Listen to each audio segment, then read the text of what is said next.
in this world of like online business and money grabs and rug pulls, the reality is people actually love people who are genuinely obsessed. And in a world of mediocrity, there's very few people left. I have friends who are lawyers and they make $500,000 and they've got a nice stable life. When they look at my life, they probably think I'm just as crazy as I might think they are. Taking a job is the biggest risk you can also do because you have the risk of losing all the time. You spend all this time away from your family, your friends, your children, your dogs, and you don't develop any of that because you've given it all away. So because you're not in control of your own destiny, someone else will control your destiny. Darren Lee is the founder and CEO of Voix, a podcast incubator dedicated to helping businesses and entrepreneurs elevate their content game at every stage.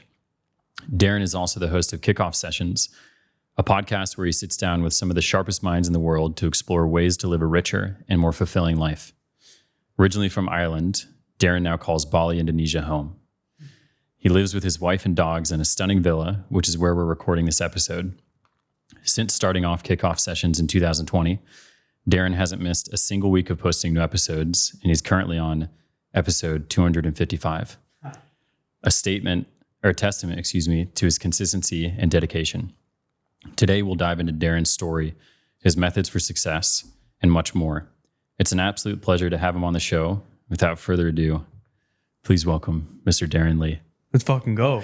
Let's fucking do this. Did that do pretty well? I did well, man. Amazing. Thank you, man. Well, I'm so grateful to be sitting with you and also this wonderful home that you're. So yeah, and we've got two other guests with us. He's a tough crowd. Yeah, is he? It's going to be tough to get him impressed. Amazing. So we got to roll out the big guns for this one. And man, I thought a cool place to start would be one of the coolest. So there's so many incredible layers to your story. And one way that I wanted to start it was going back to the beginning, of course. So episode number 62, start first, edit second. There's a quote in here where you say, it's not about version 1, it's version 2, version 5, version 10 that will be the winner. Take me back to those early days and when it took for you to get started. So if you think about when most people start, they look up to Chris Williamson, all these big guys, and they think, I'll never get to that point. And they think you have to have the background in production, you have to be an artist, a successful entrepreneur. I had none of that, like literally zero. So I was basically doing this completely off the cuff. But the thing is, compared to a business, it's all public. Everything's public. So people can see in real life how bad you suck, right? Which forces you to do one of two things. Can you guess what they are? Quit or keep going? Absolutely. You only have two options. If you quit, it's all over. You go back to zero. You go back to being fat, lazy, broke, whatever that thing is that you're running from, or you try to improve. Now, I didn't have money. I didn't have education. I had to basically learn on the fly what to do. And immediately I tried to come up with a frame of, it's not about trying to be perfect, and there is no end goal. So if I just try to get better, then I'm already winning. And I don't give a fuck if people don't like it because they aren't my friends anyway. So why does it matter? So my girlfriend, who's my wife now, she was the one that encouraged me to start, and she didn't have a problem with it. She didn't say that I was a loser, even though she might have thought it. She was supportive in that pursuit. My roommate, who I lived with at the time, was super supportive. He's ended up now becoming a customer of ours many years later, and now he's on his own journey. And I've never looked at him and said, oh, you're a loser. So every conceivable metric that people think of themselves as a winner or a loser, I was already doing it under a different lens. So it was never about, I need a win and all the downloads. I couldn't give a shit about the downloads to this day. Even I just had a big breakfast with a very successful entrepreneur here, a very successful podcaster as well. He was so infatuated by like the numbers, and which he should be, and he was studying his own numbers and everything. And I left and I was like, should I care as much about the numbers as this person does? And I was like, I just don't. Because for me, it's always been about solving a very specific problem for a very specific user that's easy to find online. And that initial problem that I was solving was for me. Because I had everything wrong, right? I was partying, I was on the wrong path, I had I was in debt. I was doing terrible jobs. I hated it. I burnt my thumb off with Tinder. Like I was doing everything wrong. So it helped me, and that's all that mattered. And now everything that's happened, the business that's happened, it is a happy coincidence because that's not the reason why I started. No. And when you first got started as well, I believe you were still working for the previous tech company, and you didn't obsess over it being the prettiest thing, but you just wanted to start having conversations, which the first one was online.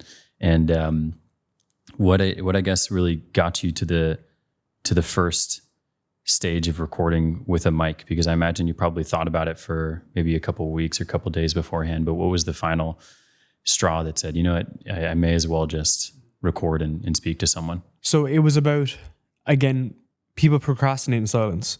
So I could use procrastination and silence to my advantage. I could do a bit of research. I could get a few guests. I could record a few podcasts. I could put in the hard yards in private and then say, okay, this is enough to go public.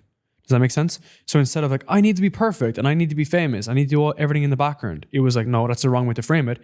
How about we try something a bit more intelligent? How about we do this in private? We record 4 podcasts. We put that extra bit of work in. And then if we like it, we want to go and do it. Now, because you suck at something, you are not meant to feel great when you're doing something new. If you picked up the piano or the guitar, it's going to feel like shit, okay?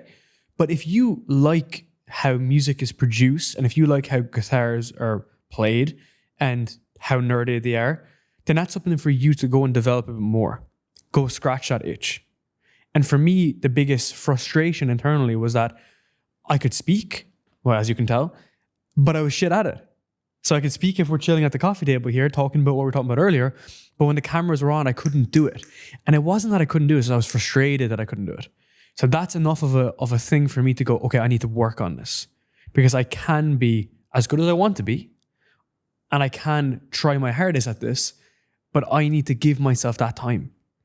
And now, many years later, I see this in a business context because my business has become my podcast, that I need to learn a new funnel. I need to learn design. I need to learn sales. I need to learn marketing. But I look at it through that lens being like, that frustration just means that I'm on the right path because it's the area of comfort.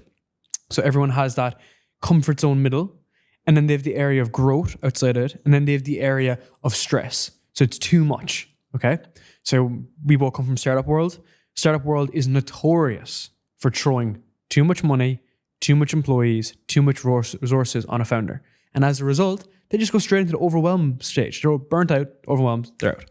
12, 24 months later, the founder says he's depressed and he's overwhelmed, he's run out of money, and he's back to square one. Where you want to be is just outside that comfort zone, into that growth zone, doing something that you want to do. Because in your life, you can do whatever you want to do. And you live a very sovereign life, I would say. I would describe it as, you just spent a month in the Philippines. You're doing things that you're in alignment to. And this isn't live your dreams. It's just, you can pick whatever you want and be a master at it, but you can't be a master at everything.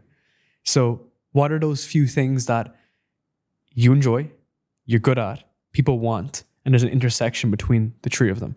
And I think that for me, it's not been this automatic click scenario where it's just clicked and it worked.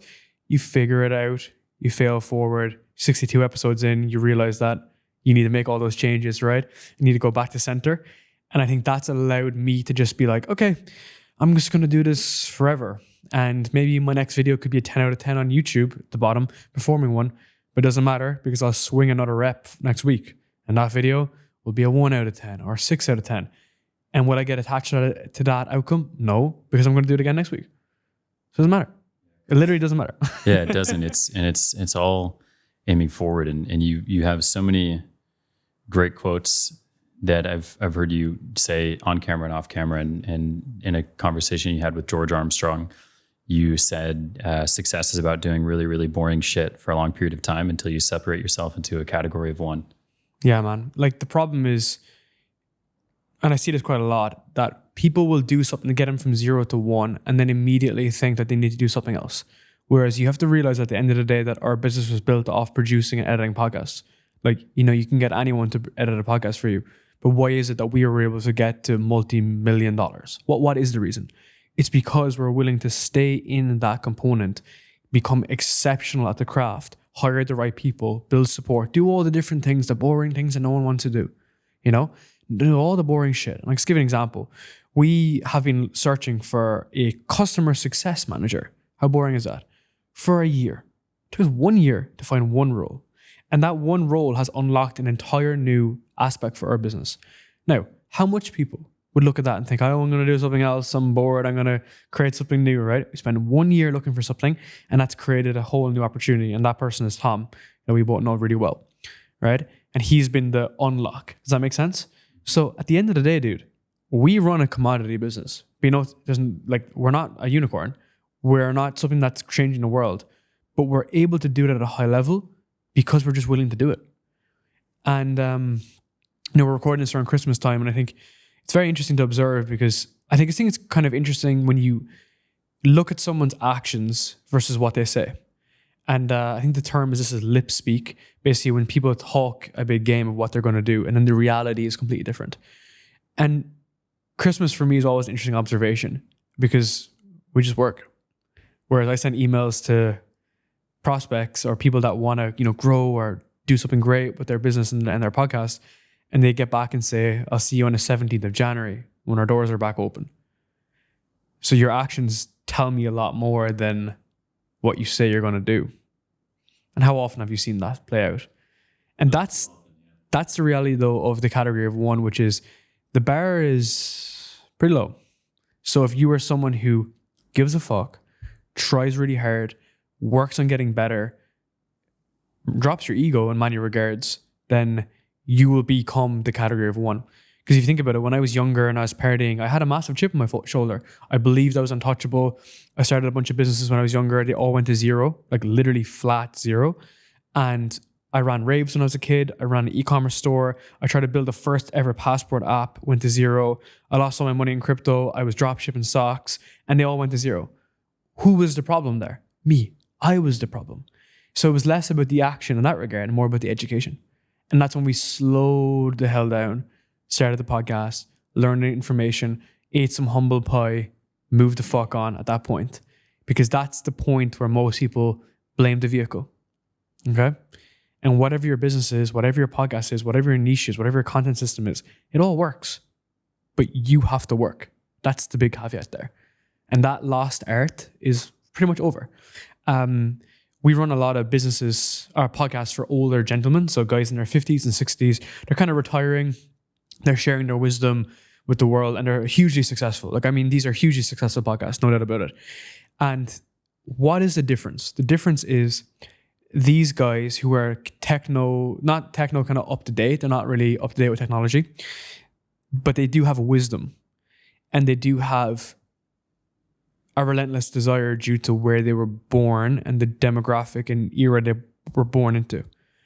That work ethic, when I see some guys, there's one guy going to join our mastermind in January, and he's 69 years old, and he's looking to reinvent himself at 69. I said it to him, I was like, dude, if I'm like you and I'm 69, I've lived a pretty good life.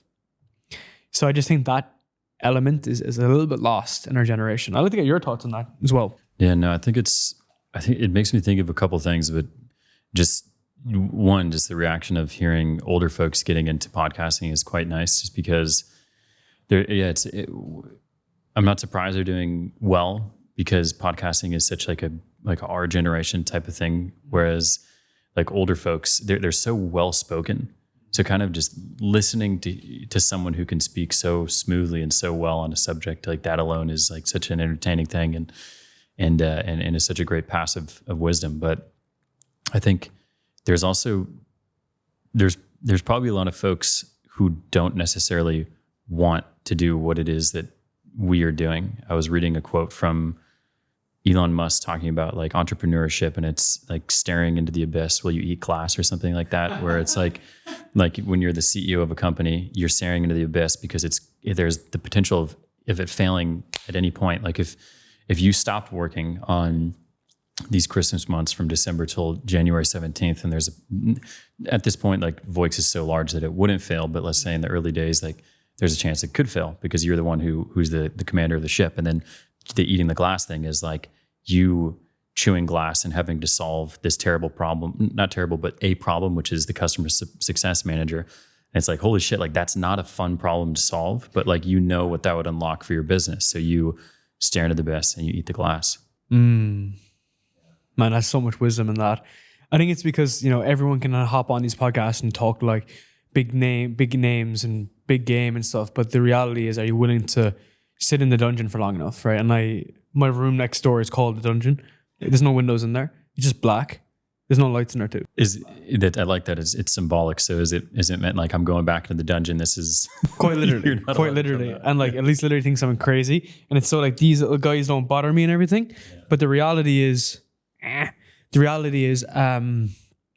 know, there has to be that element of the work being done, which I think is just that lost form. Does that make sense? So even, I do think that the problems just kind of increase in complexity as time goes on too. You know, having for instance, I saw this thing from Leila Hormozi the other day, which was, you know, for her to make 1K, she lost $500. For her to make 10K, she lost $5,000. For her to make her first 100K, she lost like $50,000. And then to go to 1 million, and it keeps on going up and up and up and up and up.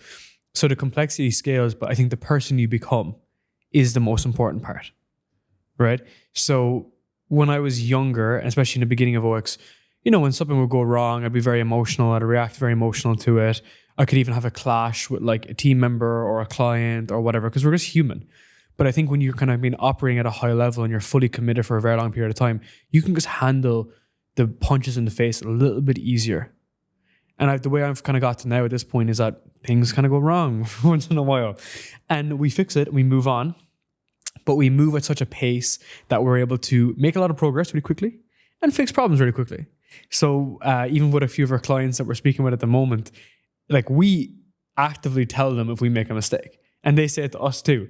But it doesn't matter because we are positive, always. And I think what's really benefited me is the fact that in this world of like online business and money grabs and rug pulls, the reality is people actually love people who are genuinely obsessed. And in a world of mediocrity, there's very few people left. So even if someone isn't a client or a customer, they can just learn from the model. Does that make sense? Like we're just friends. You share me insights with me. I share insights with you. I share you ideas of what's working with us, what you've done. We've had backgrounds in startups and whatever. That's all that matters, is the fact that we're able to share things publicly with each other. And that's a beautiful element of it. So for a lot of young guys listeners, I think the idea is that you don't need to be like a Rob. You just need to get started. And then when you get started, you can fill in the gaps. And, you know, I can tell you from the bottom of my heart as well, that a lot of the big guys you see online, they don't make that much money that they claim to make anyway. So the reality is like, yes, it's extremely difficult at all levels, but you will become the person that you want to become to get to that point. Does that make sense? Yeah, you kind of have to shed the expectations and like the visions of grandiosity. I never know how to say that word, but like part of you, which maybe it's your ego, just kind of dies as you go through these stages. But like there's a lot of humbling that comes in those first things, because like before I got into this, I would see people like doing the content route, and then maybe I would have judgment on them and just think like, like I could do that. Like who the fuck are they? But then like when you actually put the work in and you do it, it's like, oh shit, this is actually harder than you think. Like recording, it's not just like sitting down and recording an episode. It's like the front end and the back end of doing that, but it's so necessary to just get started, like you're saying. And why did you think you had that resistance around people creating content? I think it was probably envy, in the sense of like, I wanted to do it without realizing that I wanted to do it. Like it was seeing people living and expressing themselves completely, and deep down in my sense, like not feeling that I had ever had the opportunity to do that. So it came out as jealousy. That happened similar to me when I was younger. Yeah. So how was your experience with that? Like what was... I think the reason why I asked you, and I framed it under the lens of resistance, is because whenever you have an element of resistance, it's often an opportunity to take action on that piece of resistance. So let's say you didn't go to the gym, you got back from work, you're sitting on a couch, there's a pack of M&Ms on the table, and you could potentially eat the M&Ms, and you're like, I know I should go to the gym. That resistance should be enough for you to get the fuck up, because that's the sign of your body telling you that you need to go and do that action. And for a lot of my younger years, fitness was my main priority. And it's still to the day my main priority. So when I was younger and I was in a party house and there was drugs and there was drink and there was chicks and cigarettes, I would often want to go to the gym and have the resistance, and I have to just go do it. So it's almost like spearheading it. And then that moved into content, which was like, I was looking at the other podcasts and thinking, oh, like I like talking and da-da-da-da. Maybe I should do this. And I had a lot of resistance myself. Same thing happened when we went to video, because we started with an audio podcast. I was so old in this game. It was audio only back then. Early adopter of video in that regard. So we started moving quickly onto video. And the same thing happened, which was, should the camera be like this? Should the camera be like this? And even now, the studio that you're looking at right now, which is just my sitting room, the same thing happened. I had spent, I've spent $100,000 on studios in the past couple of years. I can tell you a bad studio. I can look at a studio and think, I fucking hate this place. And I wanted to recreate that. And I was frustrated. I was like, why don't I do that? Like, I like the Joe Rogan mics, why don't I just get them? And it was interesting, right? Because I can just create my own world. And that's the logic, is that if you don't like something, you have an opportunity to change it. Because there's only a few modalities you can change in your life. I can't change a lot of things, if you think about it. But I can change what I do and how that will impact other people, positively and negatively. What is a life that I want to create for my wife, for my dogs, for everything like that? What is the things that I can do? And I think that's a very important North Star to work towards. And if that means getting into content, recording stuff, being open, being vulnerable, walking through that stuff, then so be it. That's the point that I need to go towards. Yeah, and I hear radical responsibility, as folks describe it a lot, or the Jocko Willink example, where it's like, I broke my leg, good. Yeah. Like, my hand got cut off, good. But whatever it is like you're responsible for how you react to this, which is so true. You started talking about something earlier, which made me think of another episode that you did with a gentleman named Gad Saad. Oh, nice. And this was one of what a G. What a G. Yeah, literally to the letter. But he was one of the first people that you reached out to when you started your podcast, from what I understand. And his response to you was, not yet. But then 176 episodes later, you reached back out to him and he said, hey, Dr. Saad, would you like to be on the episode? And he said, of course. And I'm curious what that episode meant to you. And then also I want actually, before that, I want to ask you the same question that you asked him, which relates to something earlier you said, but how important is battling comfort and seeking discomfort in the pursuit of happiness? You can ruin your life by just staying comfortable. And I've seen it. I come from UK and Ireland area. Everyone is living in comfort because there is no floor. There's not an empty floor. It's a baseline. You end up getting healthcare from the government, social housing, money for being out of work, all this bullshit. Whereas in America, there is no floor. You fall, which is why I get along so well with American entrepreneurs, because I have everything to lose.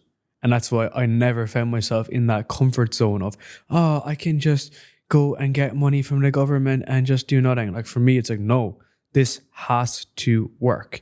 And the discomfort I had is, like, I grew up with very little money, could barely pay for petrol, like gas going to school, and everything was really fucking bad, dude. Like, literally very little money at the time. And because of that, I'd never want to go back there. So I am very happy to be in an element of discomfort whereby we're building the business, growing, becoming a different person. And I look back at that and I point back at that being like, I'm never going back there. But I do believe that most people are like, well, it's okay, because if I have a problem, Uncle Sam will bail me out effectively, or your local government's equivalent. Whereas we've been living in Asia for so many years, you don't see that aid. It's not applicable. But in the countries that there is, that's when people are just soft, bro. Like, they're literally soft. There's no two ways about it. they have a softer life. And because of that, they're more risk adverse. They work at big companies. And the company, shock and horror, was doing layoffs, lost a job, bro, you know? And it's like, they never saw that coming. And we went through this period of from 2008 up until 2022, when everyone was employed. Tech was booming, all the companies on the way up, Microsoft on the way up, Apple, Amazon. So these guys lived in comfort. Whereas the entrepreneur lives in discomfort and has the highest reward. That's why there is an asymmetrical return. And that's why every unit of output is not returned equally. You know, what I can do in my business now to turn a dial can literally lead to hundreds of thousands of dollars. Because I just turn a dial. Because we've built 5 years of leverage of that pain. But you don't get that at that point. I mentioned to you earlier, we had a lunch with a very successful entrepreneur earlier, and we were talking about this point that, you know, in 2021, we did baby sponsorships, you know, like a few here, a few here. Sorry, we did none in 2021. In 2022, we did very baby stuff. In 2023, it started to click. And then in 2024, it like ramped off. I'm pretty sure we've made 700,000 in the past, like 5 months with sponsorships, revenue, not profit. And then going into 2025, we have now had so much interest from brands to go into 2025 for our shows, for our portfolio. And the conversation I had this morning was that compound is inevitable, providing you stay in the market. It will just happen. And the man asked me why, and I said, because it's who's willing to live in the pain the longest. And that's it. Yeah, long-term decision making, long-term thinking. And I think what really did it for me was, so I was into sport when I was younger.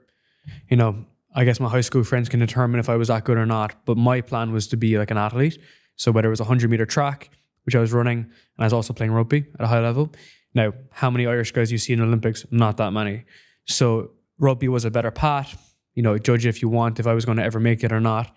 But that was my path. That was what I wanted to do all my life. And then I blew my kneecap open, dislocated my kneecap, destroyed my knee forever. And I had to start school at 17.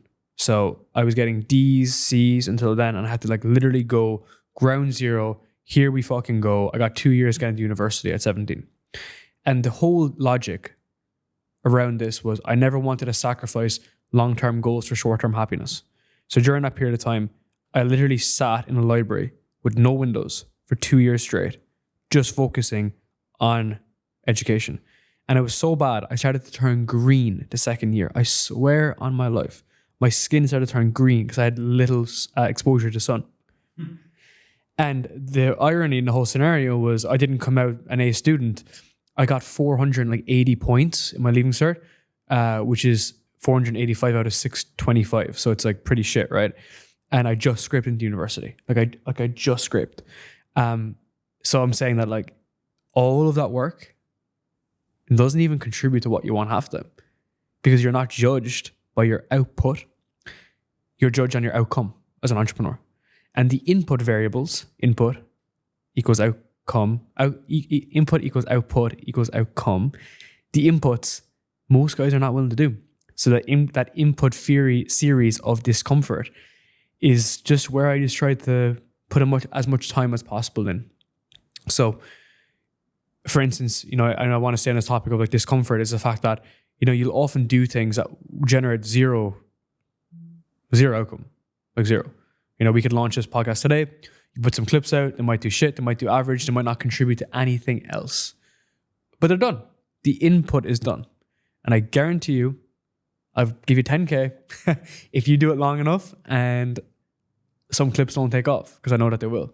It's just a law of just fucking doing the work. Law of the grind. That's just a reality though, you know, and I think that's what most guys are just afraid of. It's interesting because there's like I can see why people don't want to do it, in the sense of I have friends who have good jobs, all things considered, and they're aiming for a different direction. I have friends who are lawyers, and they make, you know, $500,000, and they've got a nice stable life.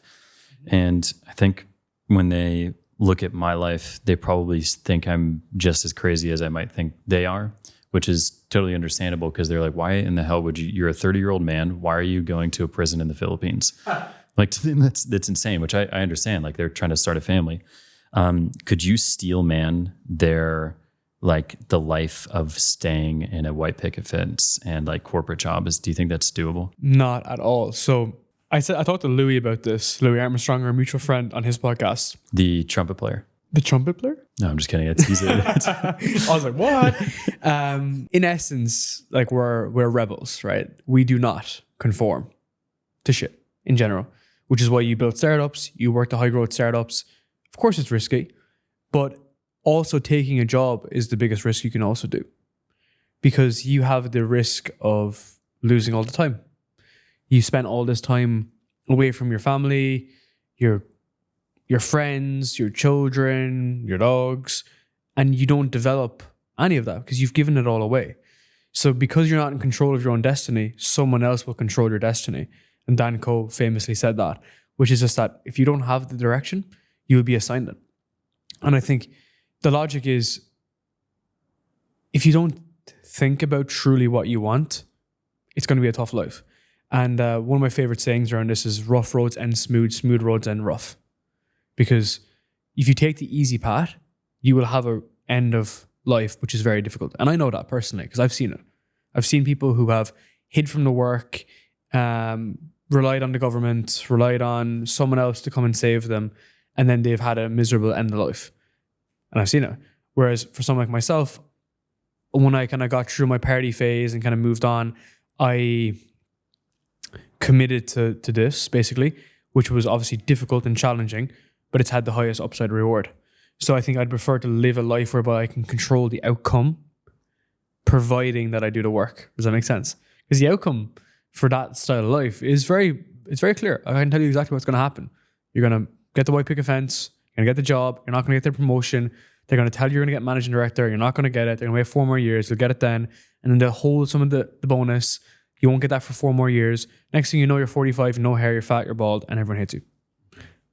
That happens way too frequently.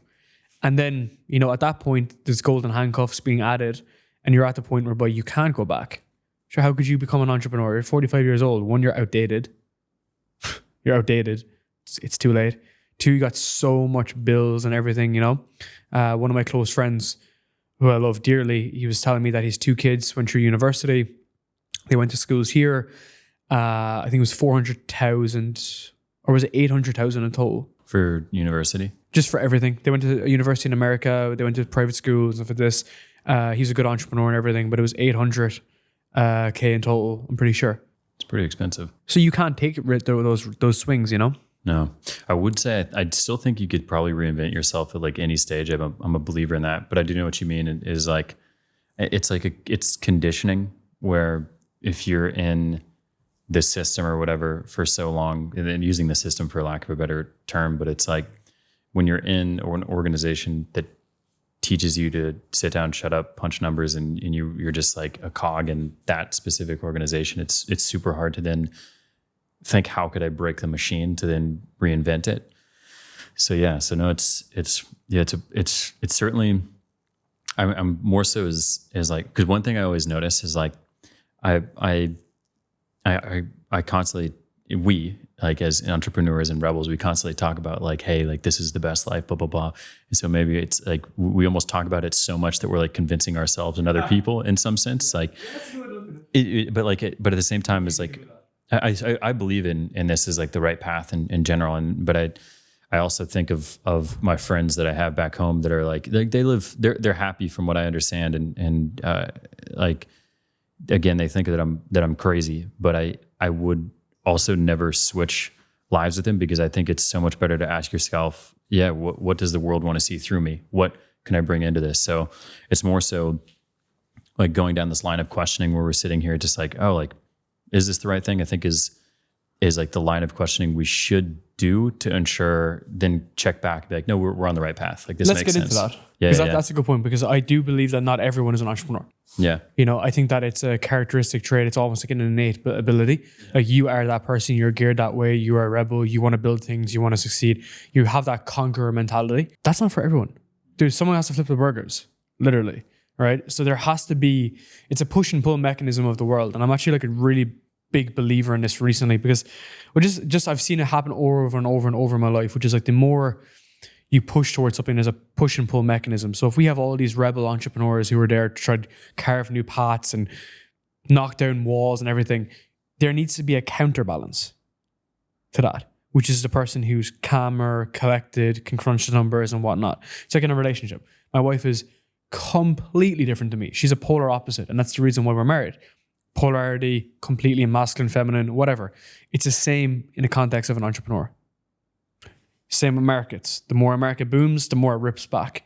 So we do need that counterbalance. But I think the worst thing someone can do is stay in a job when they're the entrepreneur. And the second worst thing someone can do is become an entrepreneur when they should have stayed in the job. Yeah, completely. Because you see like the employee versus owner difference, and like you do need employees to help run an organization, which is just part of it. And then you can definitely. And there's nothing wrong with that. There's no problem with it. Yeah. Yeah. Depending on that's what you want to do. So my COO, Piyush, like the most amazing person I've ever worked in my entire life, he said to me quite like clearly many times that he doesn't want to run his own company.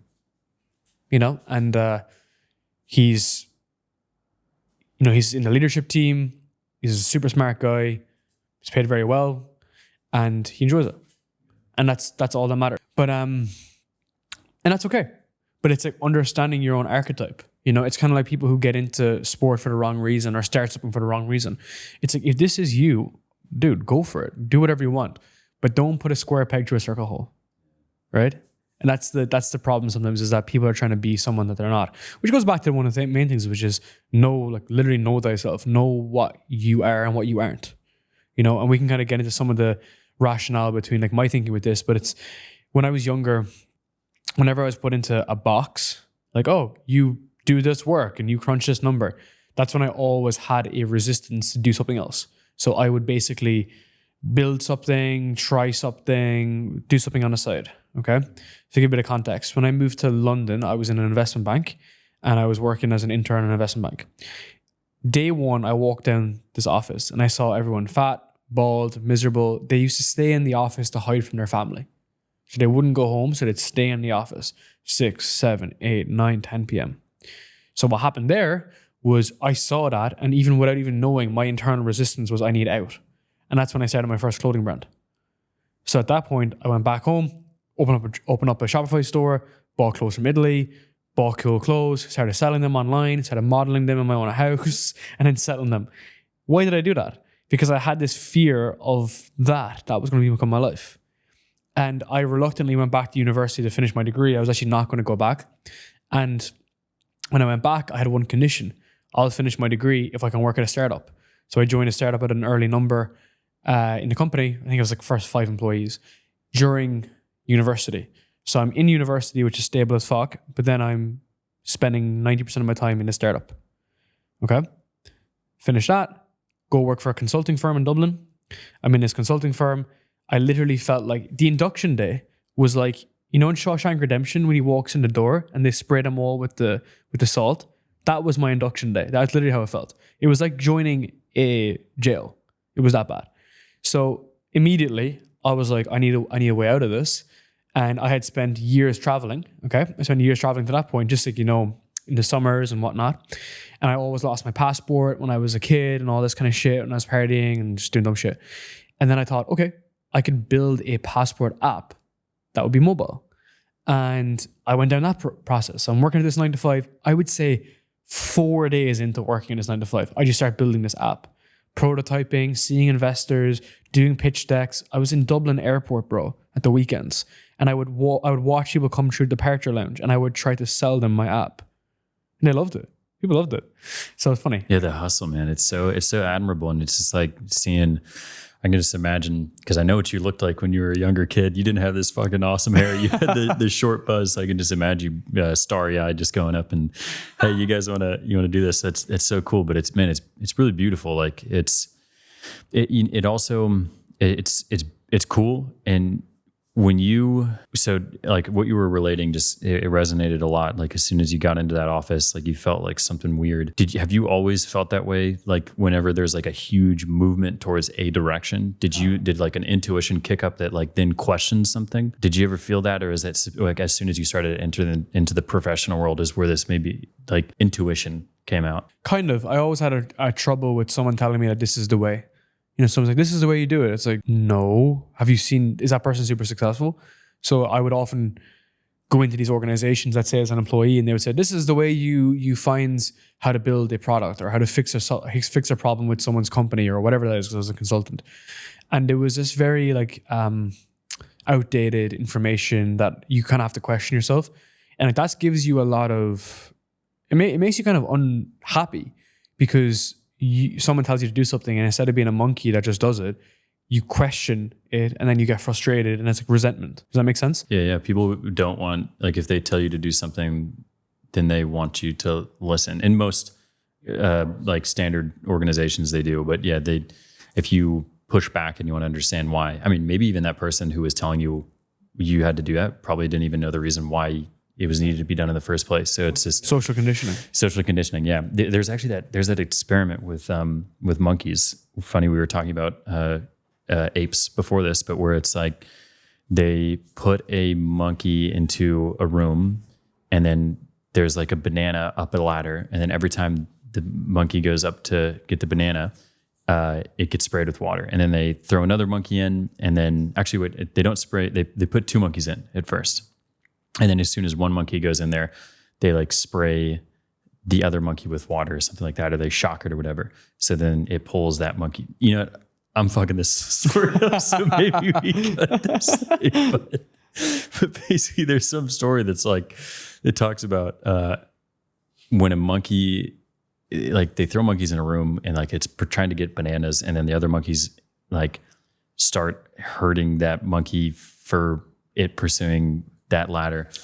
Yes, I get you. Okay, so pulling you down. Yeah, something like tall poppy syndrome is what it's called as well. But I wish I'm going to look up this monkey story afterwards and send it to you because it is very good. It's just the framework of it I don't understand. But tall poppy syndrome is that. But relating that back to social conditioning is more so as people don't know why they're doing something, and so when they get questioned about it, they feel insecure, and then they just keep perpetrating the status quo because they don't know anything else. So back to what you were saying of like that you constantly had that maybe resistance to authority.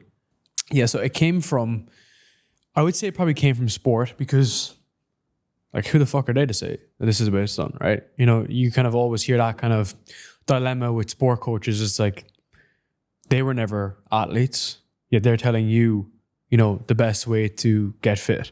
So that's weird. So weird, right? So that kind of would happen, that the criticism you get as an athlete comes from people who are not athletes. Quite strange. And that happened again with my parents as well, bear in mind, who pushed me like extremely hard, like fucked me like a lot in that regard, because I had an unrealistic expectation as to what a standard was from people that were not even, didn't have a sport background. Like who are they to say that I should have done it this way or not? So that had a really like negative impact on like my outlook with this stuff, which is why I eat my own dog food.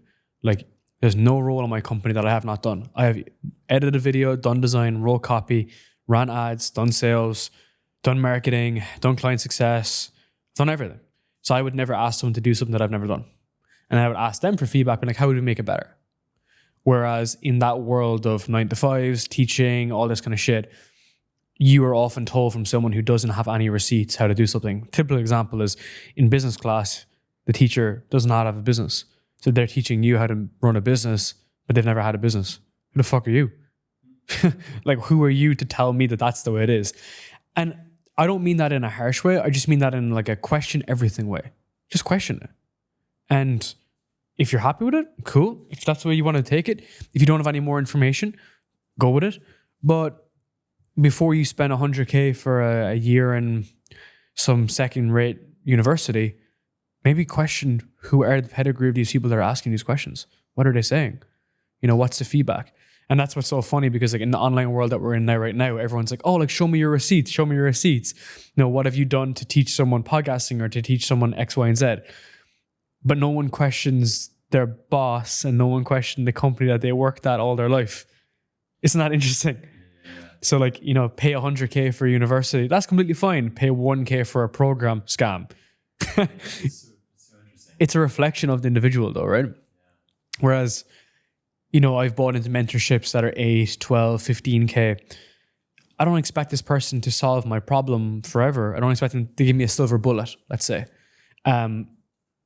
Whereas people are happy to pawn off their entire life on 4 years of university that doesn't even exist. Yeah, it's like I can understand why folks would be hesitant, because I used to be one of those folks as well. And you hear so often about scams and online scams and everything that like you end up, your default is to question the online business. But you're right, it's not to question the university that you're going to. But man, I admire your ability to question at such a young age, because even myself, like who I now would associate, yes, as like this total entrepreneur and someone who does question things, but maybe not as vocally, I still would shut up and listen to a lot of these coaches, like to use that same example. But where do you think that came from with yourself? Is that something that you got from family members, or is that friends? Or because I know Ireland is also a pretty challenging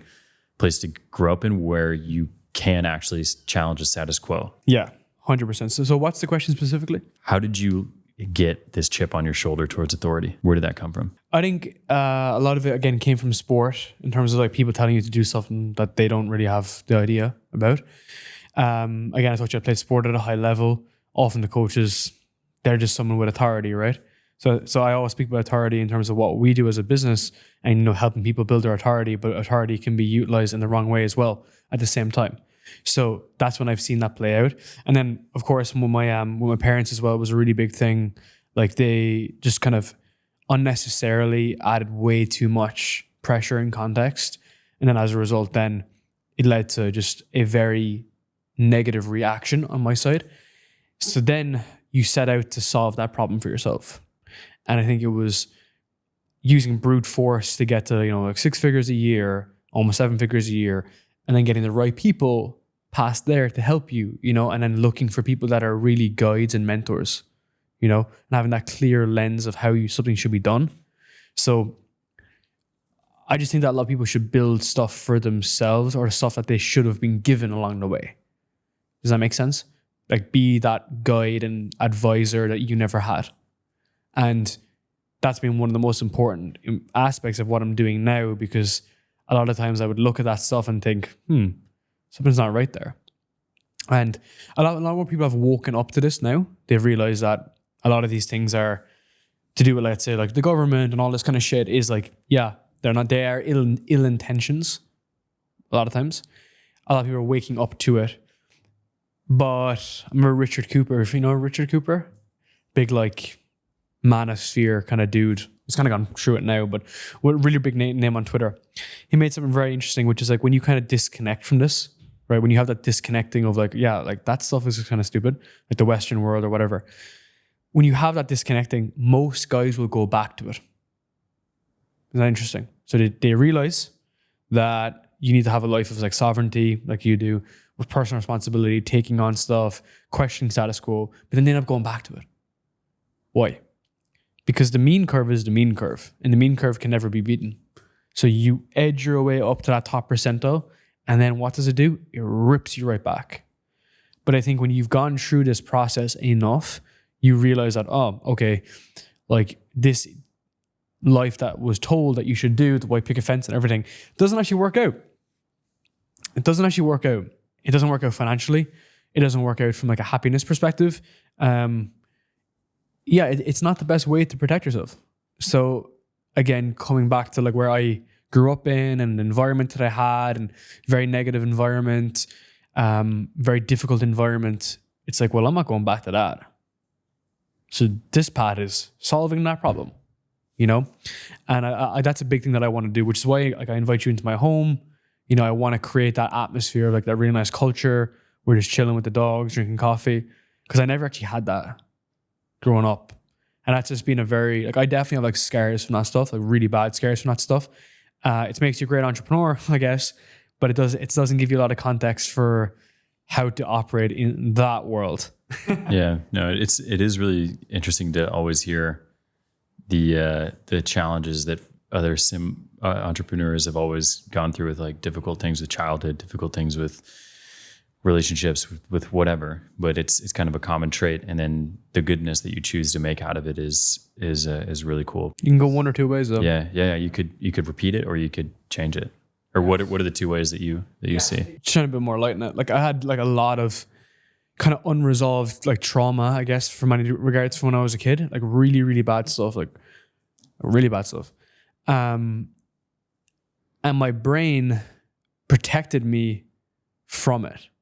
So it wasn't until my mid-20s that I had realized like how bad the trauma was.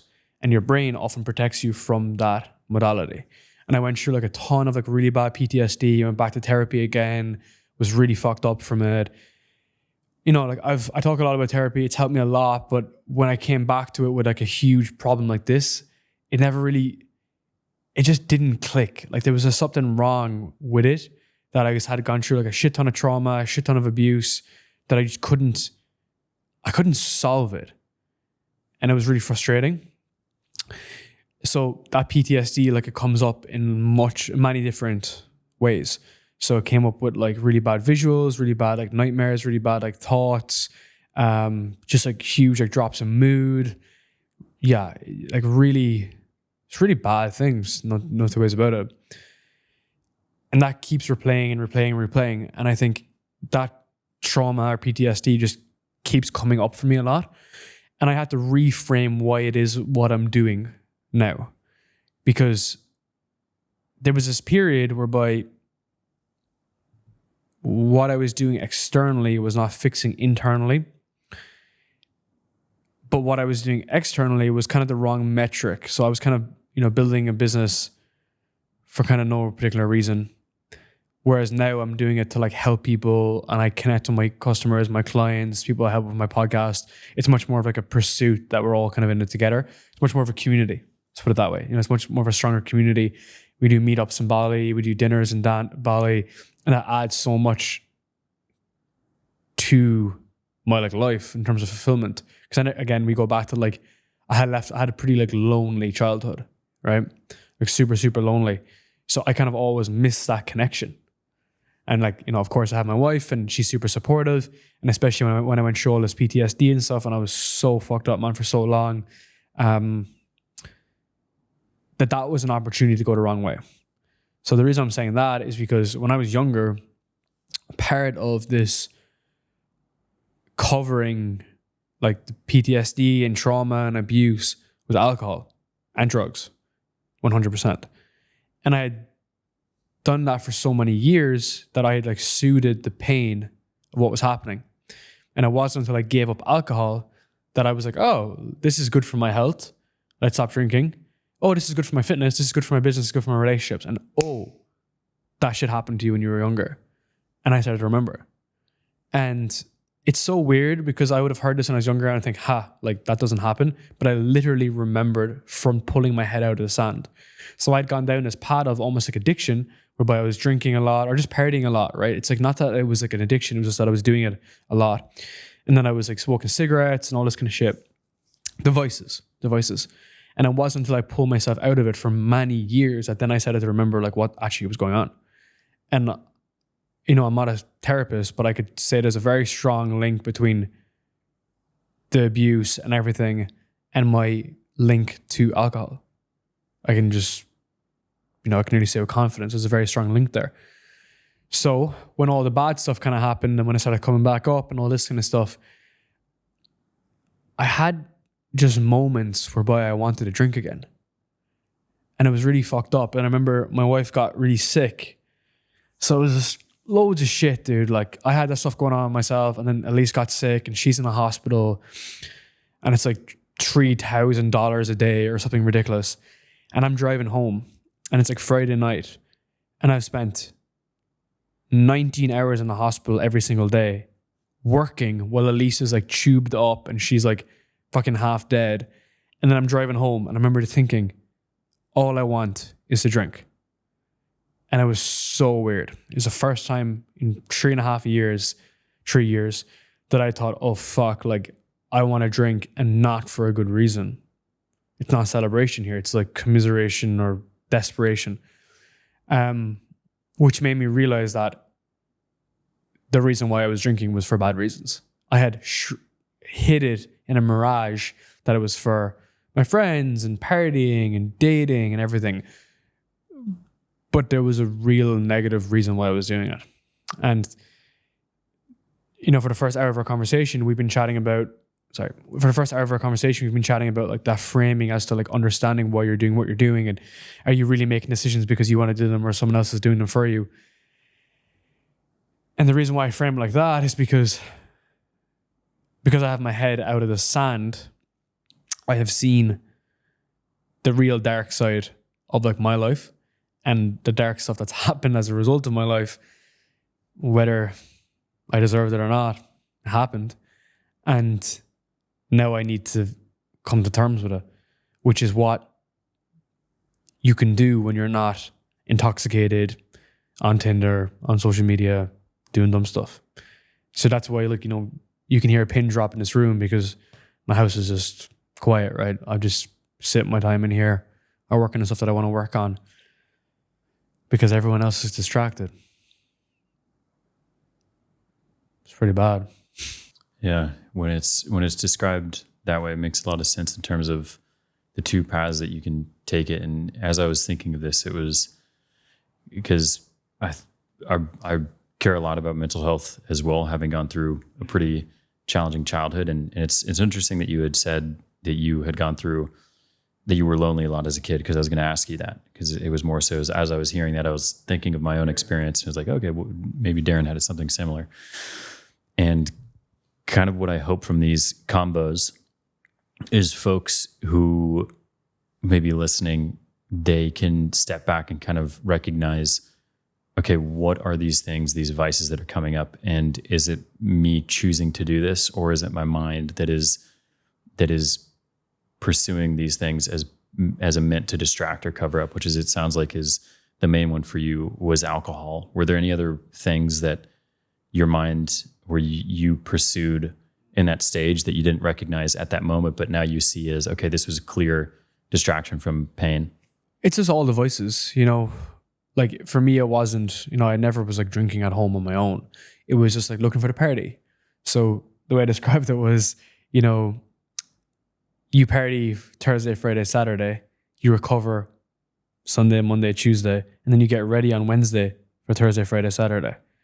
So in there was a combination of going out with the guys, partying, staying up super late, and then, like, you know, bringing girls back to the house, having parties in our house. Like, we were huge into music, so we were running parties in our house, all this kind of stuff all the time. And then on top of that, then when I'm not without the guys, we're like on Tinder and we're just meeting up with like random chicks and stuff, right? So it's all together, but it's just a distraction. It's just something put in front of you to avoid.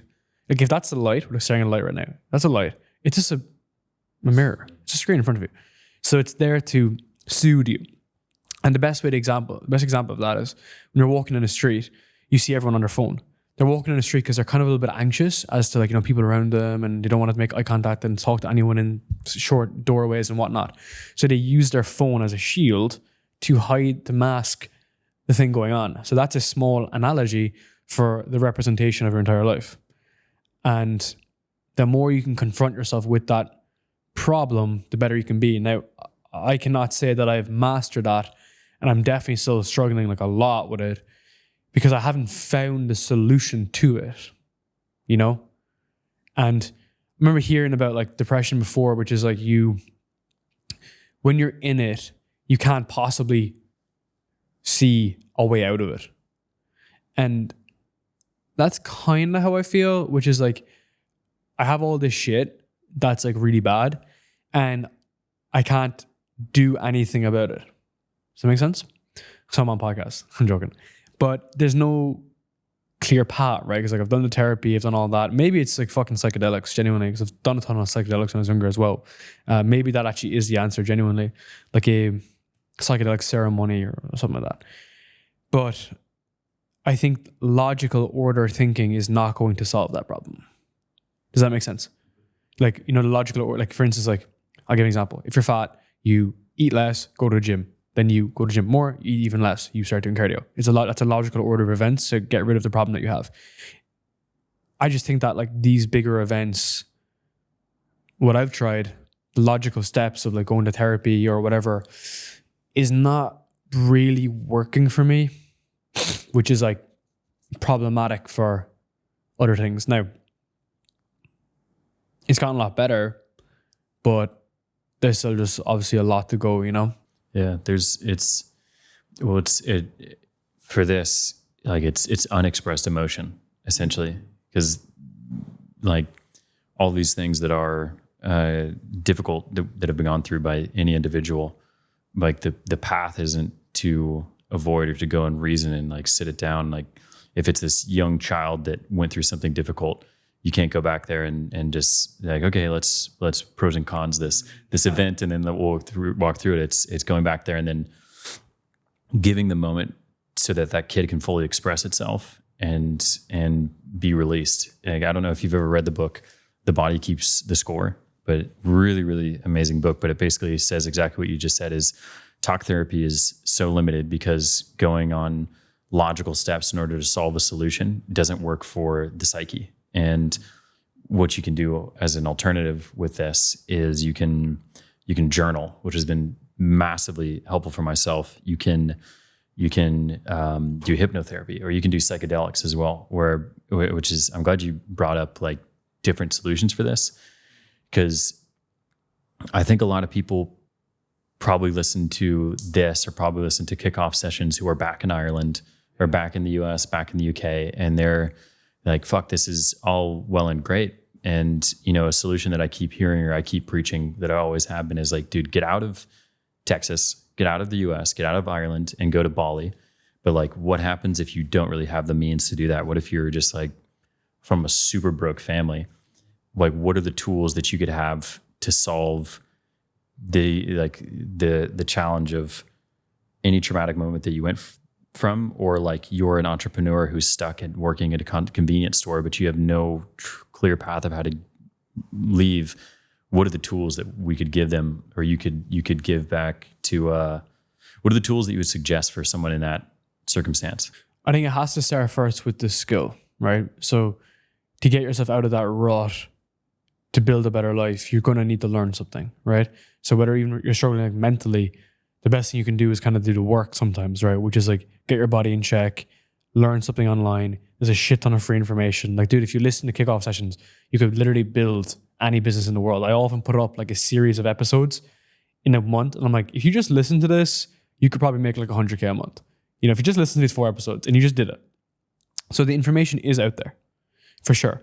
So you need to fix your problem right now, because, you know, it's all well and good to say like, oh, well, I have this trouble and that trouble.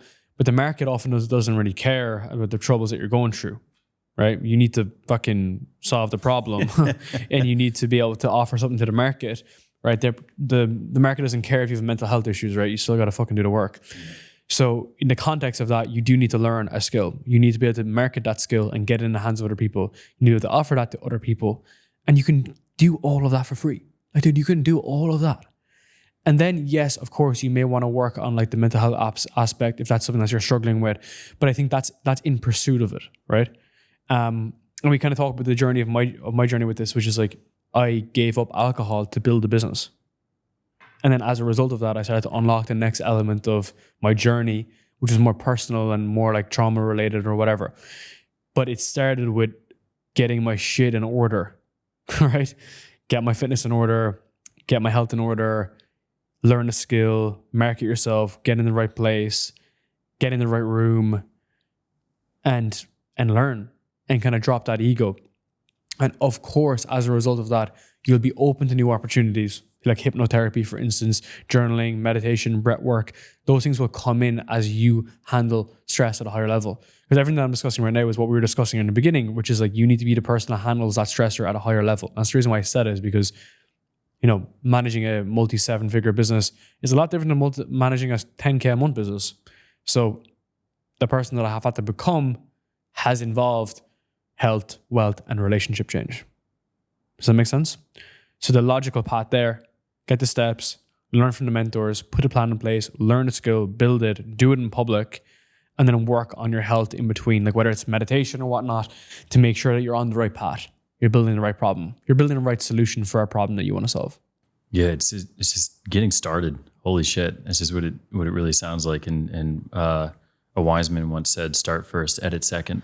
So it really is just about version 10 and like just getting all the bullshit out of your way and just getting on with it. Yeah, because on the other end of the spectrum is if you think too much about your problems, then like that's going to be your consistent problem. But if you just let it go and you keep moving, then you'll be fine. We go back to control too, right? That leads into control, which is you can't control every element. So control the elements you can work on.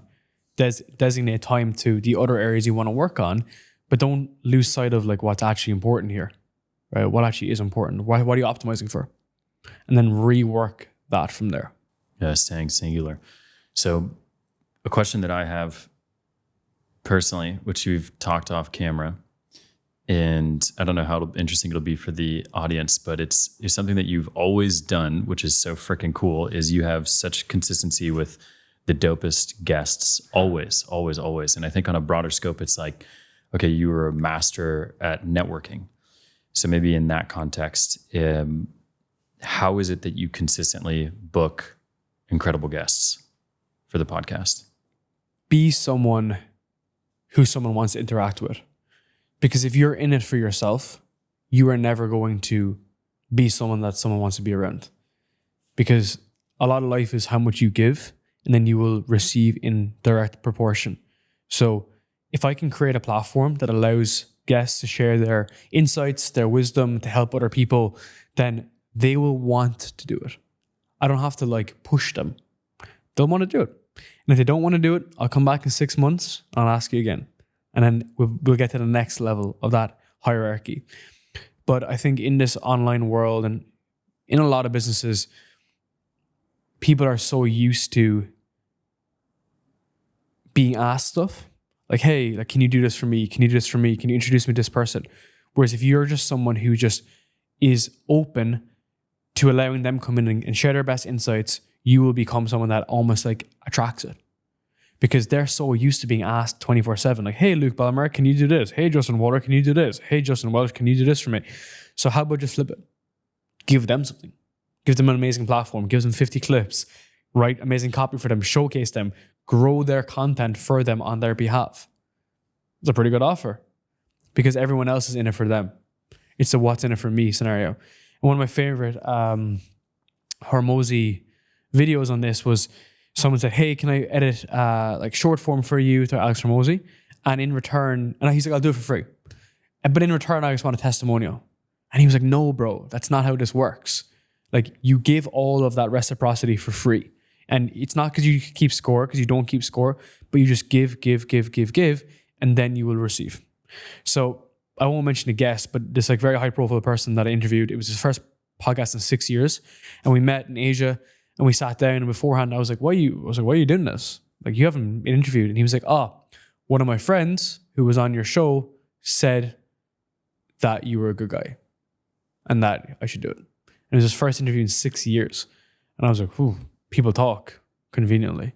So everyone is looking at it from their own perspective. How can I squeeze this out as much as possible? Whereas that's not the game we're playing, you know? And especially because I think, yes, I've had amazing guests on the show, but I think what's most important or most valuable is the returning guests I've had. Because that to me signals that the relationship is solid. You know, and again, I don't pretend to be friends with my guests, you know, unless they want to be friends with me, I'll be friends with them. But like, for instance, like people like Chris Doe, Eric Zhu, Justin Welsh have all come back on the show in person.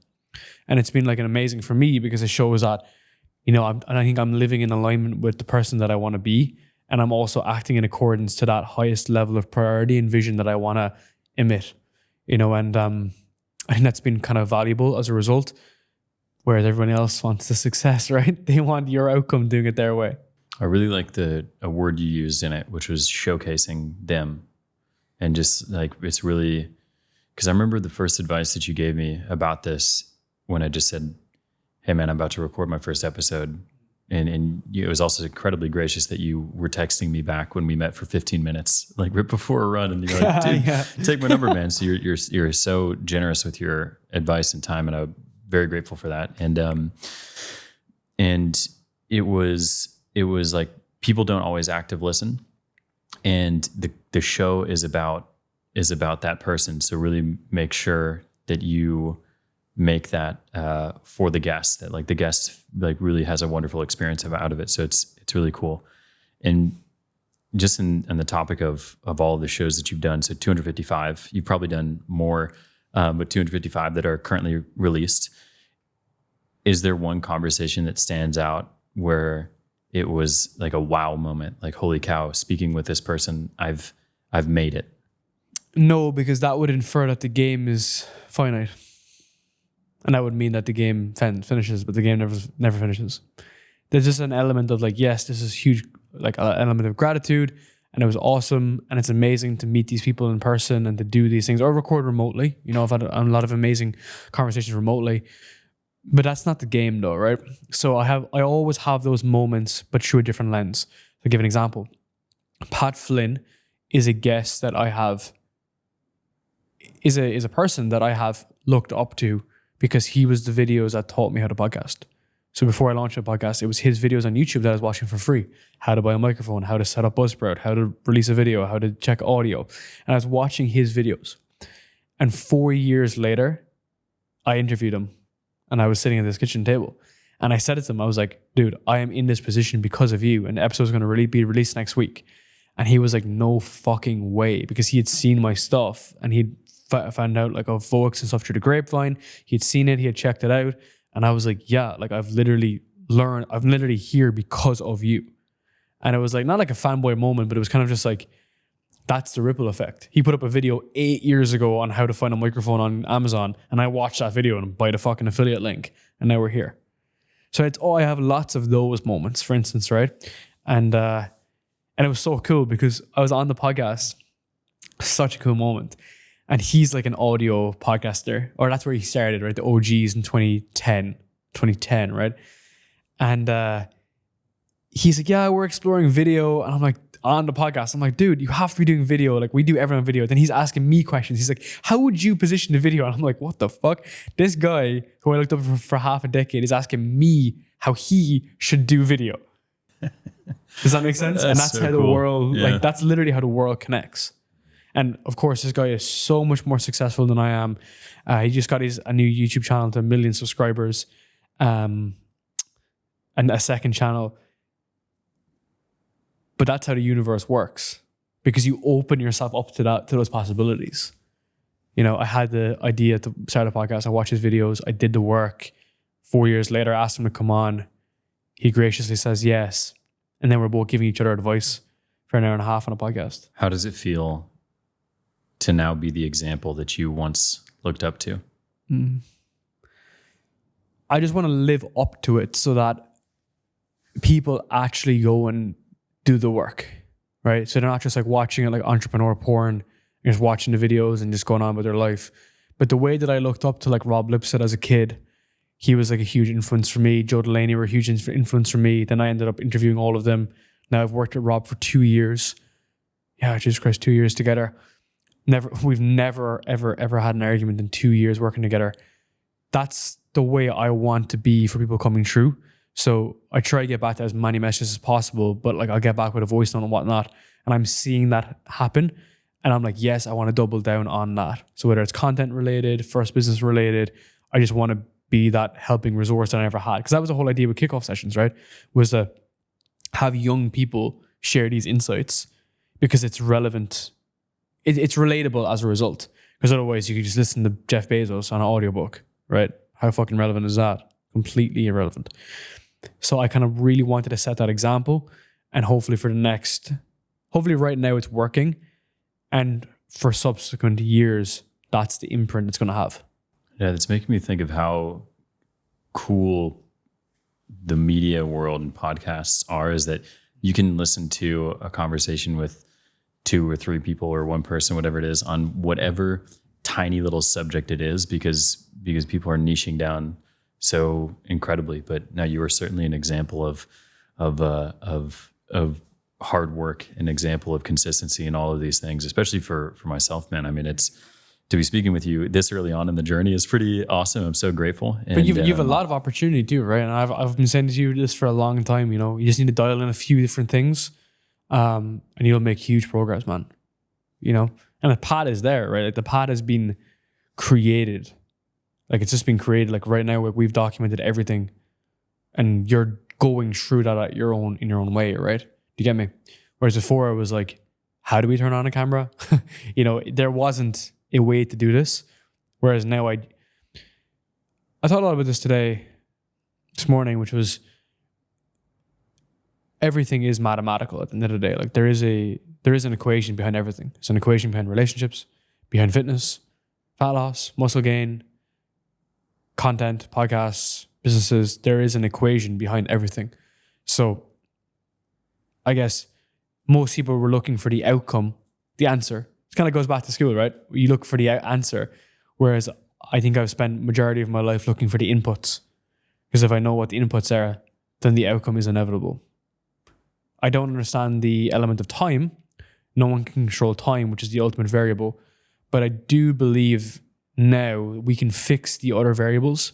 So everyone used to think that going viral, it's random. It's actually not. It's actually a mathematical equation. And you can find those variables to plug in the right thing to get that. Same with fitness. This diet doesn't work. Every fucking diet works, bro. You just need to control the input variables to have the output to eventually get the outcome.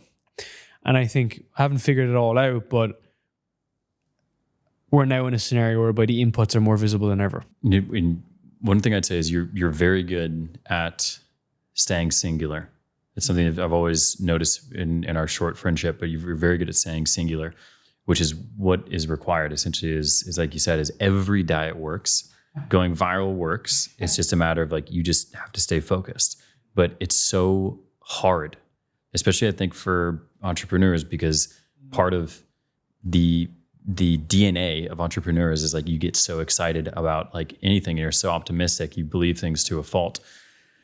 How do you remain dialed in and focused on one thing for such a long period of time? I don't know how you can stay focused on something, because it is so hard to find product market fit or podcast market fit that if you do find it, why would you ever leave it? The only reason why you'd leave is if you never found it. So the business doesn't work, the business model doesn't work, I jump ship, I try drop shipping, I try selling stuff on Amazon or eBay. The only reason why you would do something is if you didn't get success with it. So when you do find something that works, or even a small glimmer of hope, you just have to go for it. And then if it is there, you can always grow it, scale it, whatever you want to do. So the biggest thing that we kind of work on with clients is that we try to validate the audience first. We get the podcast up and running, get an audience, get some good engagement, whatever. The next thing then is, okay, integration. Let's build an offer on the back end. If I make a sale, I know I can make 100. I just know I can. Because all I need to do is validate the content, traffic, to an offer, and then try to sell the product. And yes, it could be a bit difficult and there might be sales calls, whatever, but technically, I can sell 100. So people have different reactions to that. They think, oh, well, how does that kind of work? And at the end of the day, we're just looking for something that works so that we can just add more to it. So I guess our kind of secret sauce has been building the podcast businesses as the traffic engine, the vehicle, the vessel for authority, trust, and credibility, and then building very simple offers and products on the back end that just make Voldemort money. And it can just be as simple as good content, good product, sell the product to the content, create content to sell product. Like it's literally that simple. So I can go into different niches inside the podcast world and just sell like crazy. So we've sold HR offers, payroll offers, sales programs, AI software stuff, AI content, neuroscience products, crypto products, they're all underneath a podcast. It doesn't matter. So it literally doesn't matter. All that matters is that focus in that regard. So I try to get better at running content. I try to get better at running systems and processes and offers and stuff. And that's what keeps me in the game, because the feedback loop is so positive. You know, most people wait their entire life to get feedback, whereas like the feedback from the market is instant. I send an email. I don't want to come to my mastermind. No one responds. Shit email. Move on. Make another one. But most people get so caught up in the identity of, I want to run this campaign, or I want to start this business, where it's like, the reality is, if you do have a great idea for a bakery, you got to go out and fucking test it, and you'll realize how difficult it is. So every idea works. You just have to do it. So that's why I try to avoid all this like thinking. I try to really eliminate the thinking thing to do with business when I know what my vessel is, obviously. Because at that point, it's just about doing it. Because that's going to be so difficult already. Right? It's already so difficult to run a podcast. But when you're thinking all day around 86 different niches that you could do it, why not just fucking record the podcast and then just figure out which video you like the most and just do more of it? And I had a call with someone about this morning. They wanted to do an Arabic podcast or an English podcast, and they didn't know which one to do. And I said, do both. And then just stop the one that you didn't like after a month. He's like, oh, okay. I'm like, perfect. Because the more time you think procrastinating and mentally masturbating is less time you spend doing the thing that actually generates results, which is invariably the hardest thing to do, which is why most people don't do it, because doing the work is often the hardest thing to do. Why? Because you're met with resistance and failure and rejection. So instead of failure, it's rejection. You know, you're met with continuous rejection, which people want to hide behind. They'll take the job. They'll do all that stuff instead of facing the rejection. And you know, I can show you my emails. I guarantee you there's going to be 7 people that are not going to buy my stuff today that will say to me, I'm not buying this. I don't care. Just send out more emails. People are not willing to have that detachment. So they move on to the next thing. Podcasts don't work. Short form. Short form doesn't work. Long form. Long form doesn't work. I got to write on Twitter. No, everything works. But there's going to be resistance. And you guys got to want to stay in it. I think the beauty of like kind of the stuff that I went through as a kid and all that kind of stuff is that I view everything as completely agnostic with no emotion in it. I'm just like, oh, sale closed.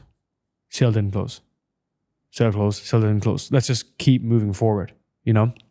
And it was so interesting because, just for a bit of context, we did like 27,000 yesterday. We did $30,000 today. And then I had the biggest podcast that I was meant to record be booked in today, and I got declined. And with all of those 3 scenarios, I just goes, okay. It doesn't matter. It doesn't matter. What matters is just doing the work. And I guarantee you that podcast will come true. 2025, 2026, 2027, 2028, maybe 2030. It's going to come true. So I'm just going to keep on doing it. And that's what focus is willing to do it without judgment of the outcome.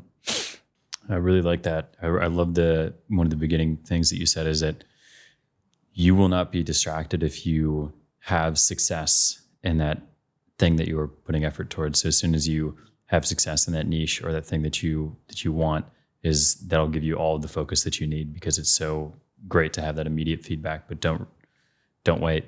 Don't be in your head for too much. Yeah, and I think we can kind of finish up on this point as well, which is like J.K. Molina, who I really want to interview on my show.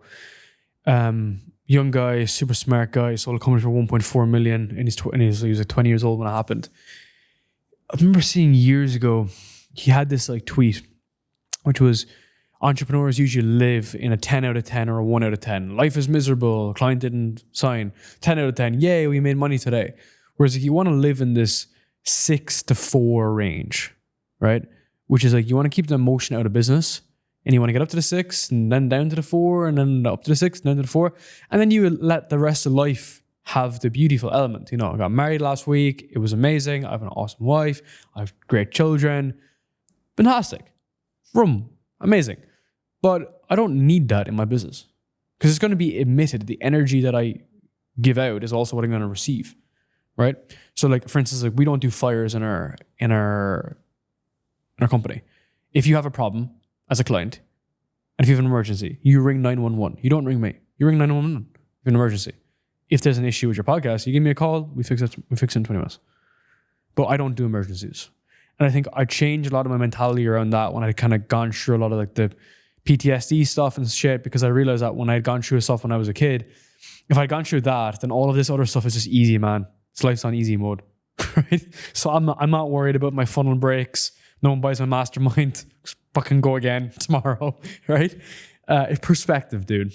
It's just perspective. What is one question that you've always wanted someone to ask you that you've never had? I guess, why do you do what you do? Why do you do what you do? Because of the things that happened to me in my life. And I've just come to terms with it. Like all the shit stuff that happened to me, I know that's why I call it proactive anxious. Like I'll just wake up at 6 o'clock and I'll just do the work. Because I'm running from, I'm not ever going to go back to that. And I'll never ever go back to that. So I used to like think, oh, because of the stuff that happened to me, that's a bad thing and whatever. And I'm just like, whatevs. Like I'm neutral to this scenario because of what happened to me. Like hopefully it makes me a good husband, makes me a good entrepreneur, makes me a good leader for my team, which is really important value to me, of extremely big value to me. Good for my clients. And I think looking back on it, there's a reason why my best friends are, one, my clients. Like I'm literally best friends with my clients. One person literally is my best friend. And then two, work with me.